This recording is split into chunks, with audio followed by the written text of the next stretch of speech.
Mr. Sherlock Holmes, I write to you from this wind-swept island, where the sea crashes against the walls of my castle like an omen of misfortune. Some time ago, I married a woman from Peru. She was unlike anyone I had ever known. Elegant, mysterious, and terribly lonely. Together, we had a son. At first, I believed our love would be enough, but these walls truly never welcomed her spirit. She despised our food, remained silent during our banquets, and at the castle's social gatherings, she could never dance like the others. Every celebration seemed to consume a little more of her. My wife began to look upon Jack, my eldest son, with eyes full of resentment. She saw the affection I felt for him, and that love seemed to wound her. Her mood grew dark, unpredictable. One day she was caught pushing Jack down the courtyard stairs. But what happened afterward defies all reason. Last night, the housekeeper saw her holding the baby in her arms, while sucking the blood from his neck. When she was discovered, she fled with the child clutched to her chest and locked herself away in her chambers at the top of the tower.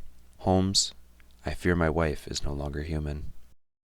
Sherlock Holmes finished reading the letter, and for a few moments remained motionless in the silence of his study.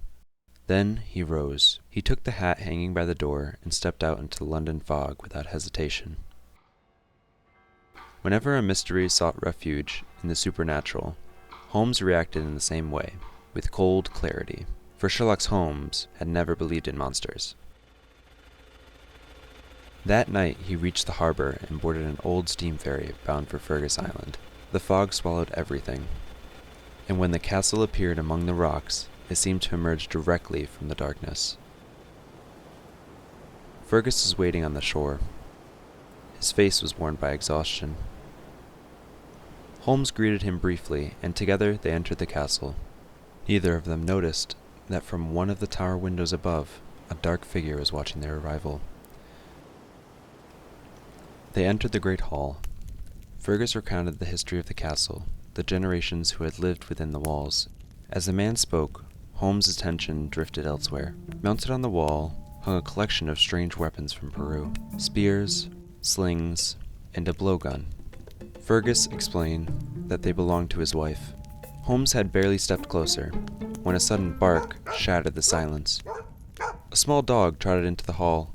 Holmes immediately noticed its hind leg dragging behind it. Fergus explained that the animal had been limping for several days, but that the veterinarian had found nothing seriously wrong. They decided to speak with Jack. They climbed to the upper floor of the castle, and Fergus stopped before the boy's bedroom. He said that Jack had never been the same since his mother's death. Holmes entered slowly.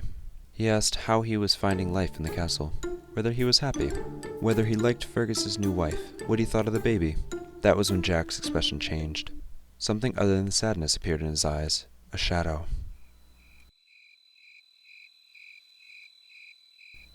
When the morning light filtered into the room, Holmes was already awake. He had made a decision. He had never believed in the story of the vampire. To him, every mystery possessed a rational explanation. Arriving at Fergus's wife's door, he knocked calmly. The door opened slowly. He told her he knew she was not a monster. He told her he understood the burden of silence. Then the woman stepped out of the darkness. Not a cursed creature, but a young, elegant woman, deeply frightened. Her English was uncertain, and Holmes immediately understood why she had chosen silence.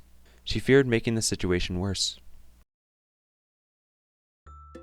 The woman who led Holmes to the baby's cradle, pointing to the small marks on the child's neck. Holmes examined them carefully. They were not bites, nor marks left by teeth. They looked like puncture wounds. At that moment, Holmes slowly looked away from the child and understood. Everything finally fell into place. Later that day, in the great hall of the castle, Holmes and Fergus sat before the crackling fire. Holmes folded his hands and broke the silence. He began to explain what had truly happened. The mystery had nothing to do with vampires, curses, or creatures of the night. Holmes explained that Fergus's wife had not been sucking blood from the baby.